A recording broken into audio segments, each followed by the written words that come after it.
From time to time here on Dating to Win, I answer emails from viewers who are trying to figure out what to do in their dating life. And since we started the romance scam series and began talking more about online dating after 50, financial manipulation, trust, red flags, heartbreak, and second chances, the emails have really picked up. Now, what surprised me is how many of those emails were coming from viewers over 50. These are men and women who have lived real life. They have had marriages, divorces, loss, heartbreak, family pressure, and now many of them are trying to date again in a world that feels completely different than the one they once remembered. And the questions they're asking are not simple.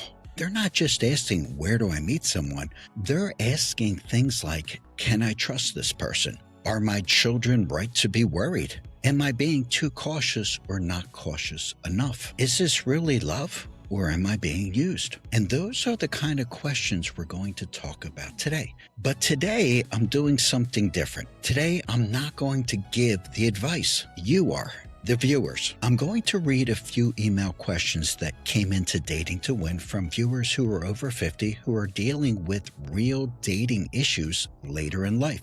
Now, I may leave out their last names or any personal identifying information about them, but I'm not going to water down the questions. I want you to hear the issue the way it was presented to me in the email. After each email, I'm going to give you the question number. Then I want you to go into the comment section and answer that person directly. Tell them what you would do. Tell them if you see a red flag. Tell them if you think they should slow down, walk away, protect their money, protect their peace, or maybe take a chance on love. And in a later episode, I'm going to come back and I'm going to read some of your comments, share some of the best advice from the audience, and then I'm going to give you my opinion on what I think each person should do. So today, you are the advice panel. I would like you to be honest, be direct. You can even be stern, but do me a favor. Keep it respectful, because these are real life issues that a lot of people face when dating after 50. I'm going to read the email and then I'm going to ask you, what would you tell them? So let's get into the first one. Question number 1. The first one comes from Linda, who lives somewhere in central Pennsylvania. And here's what she wrote. Dear Matt, I'm in my early 60s and I've been seeing a man who is in his late 50s. We met locally and have been spending time together for a few months. He treats me very well. He calls when he says he will. He takes me out. He makes me laugh. And honestly, he makes me feel seen again. After my husband passed, I didn't think I would ever feel excited about someone again. I thought that part of my life was probably over. But my adult children are very upset. They keep telling me that he is too young for me. They say a man that much younger must want something. They think I'm being foolish. And now every time I go out with him, I feel guilty. He has not asked me for money. He has not pressured me. And I don't feel unsafe. But my children are making me second guess myself. Am I wrong for wanting to enjoy this relationship? Should I listen to my children? Or should I live my life? So that's question number 1. What would you tell Linda? Is the age difference a real red flag? Should she slow down and be cautious? Are her children protecting her? Or are they letting fear get in the way of their mother's happiness? I want you to go into the comment section and write question number 1 and then tell Linda what you think. Okay, question number 2 comes from Carol in southern New Jersey. Her email reads, Hi Matt. I've been watching your romance scam videos, and even though I don't think I'm being scammed, I wanted to get your thoughts and maybe hear what your viewers think too. My husband passed away several years ago, and he left me financially comfortable. I am grateful for that every day because I know how hard he worked to make sure I would be okay. About a year ago, I started seeing a man who lives near me. He's not a fake profile. He's not overseas. I see him in person all the time.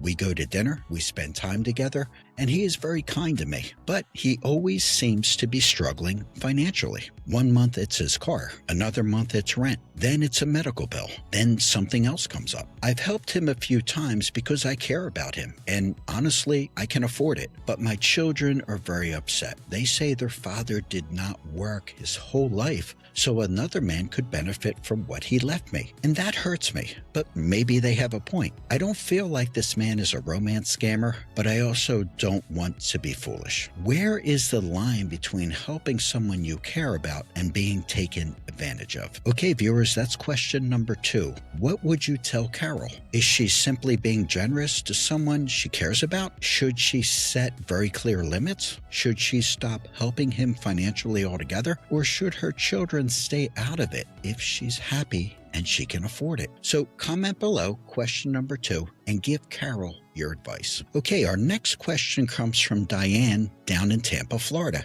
And here's what she writes. Matt, I am 64 years old and divorced. I've been dating a man for about 6 months, and I do like him very much. He's good company. He treats me well. We go to dinner, we take walks, we talk almost every day, and it feels nice having someone in my life again. But recently he started hinting that he wants to move in with me. He says rent's expensive, and since I own my home, it would make sense for us to live together. He says we're not getting any younger, and if we care about each other, we should start building a life. The problem is, I like my space. I worked hard for my home. I like my routine. I like my peace. I enjoy seeing him, but I'm not sure I want someone living with me full time. Part of me feels guilty. I don't want him to think I don't care about him, but another part of me feels like this is moving too fast. Can you care about someone and still not want them living in your house? Okay, viewers, that's question number 3.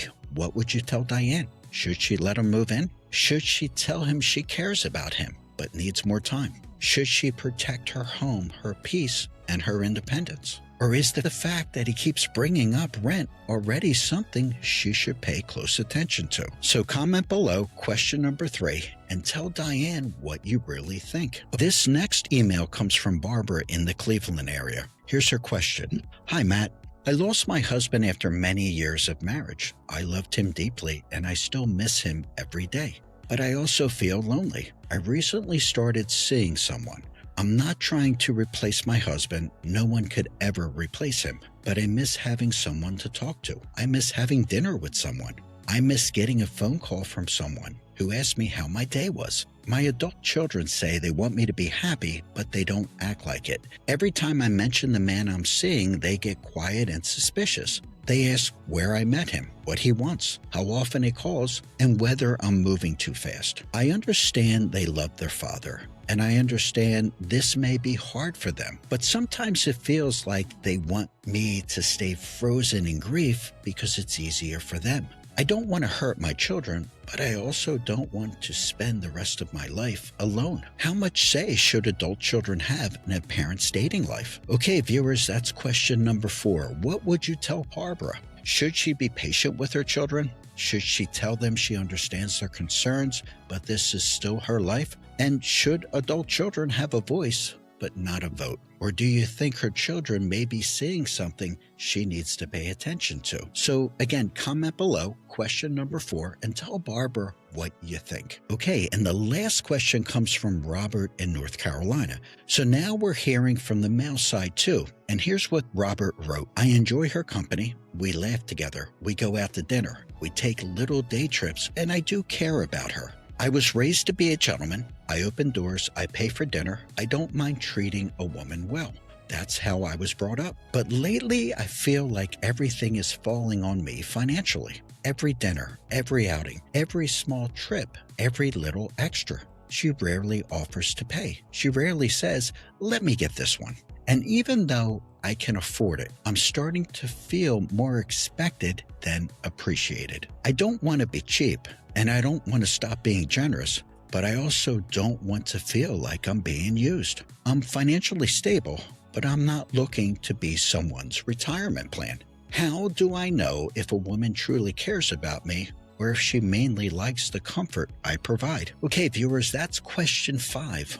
What would you tell Robert? Is he being a gentleman or is he becoming her wallet? Should he keep paying because that's how he was raised? Should he have an honest conversation with her? Should she offer sometimes even if he usually pays? Or is this just part of traditional dating? Comment below question number 5 and give Robert your advice and your opinion. Okay, so before we wrap this up, let me quickly remind you of the 5 questions because I really want you to answer in the comment section. And when you comment, start with the question number so everyone knows which one you are talking about. So question number 1 was Linda from Central PA. She's in her early 70s and she's dating a man in his late 50s. He treats her well, but her adult children think he is too young and may have bad intentions. Should Linda listen to her children or should she live her life? Comment below. Question number 2 came from Carol in South Jersey. She's widowed and financially comfortable. She's dating a local man who is kind to her, but he always seems to need financial help. Is Carol being generous or is she being taken advantage of? Again, comment below. Question number 2. Question number 3 came from Diane in the Tampa area. She is dating a man who wants to move in because rent's expensive. She cares about him, but she loves her home, her peace, and her independence. Should Diane let him move in, or should she protect her space? Again, comment below. Question number 3. Okay, viewers, question number 4 came from Barbara in the Cleveland area. Now, Barbara is widowed and dating again, but her adult children are uncomfortable and they're suspicious. How much say should adult children have in a parent's dating life? Again, that's question number 4.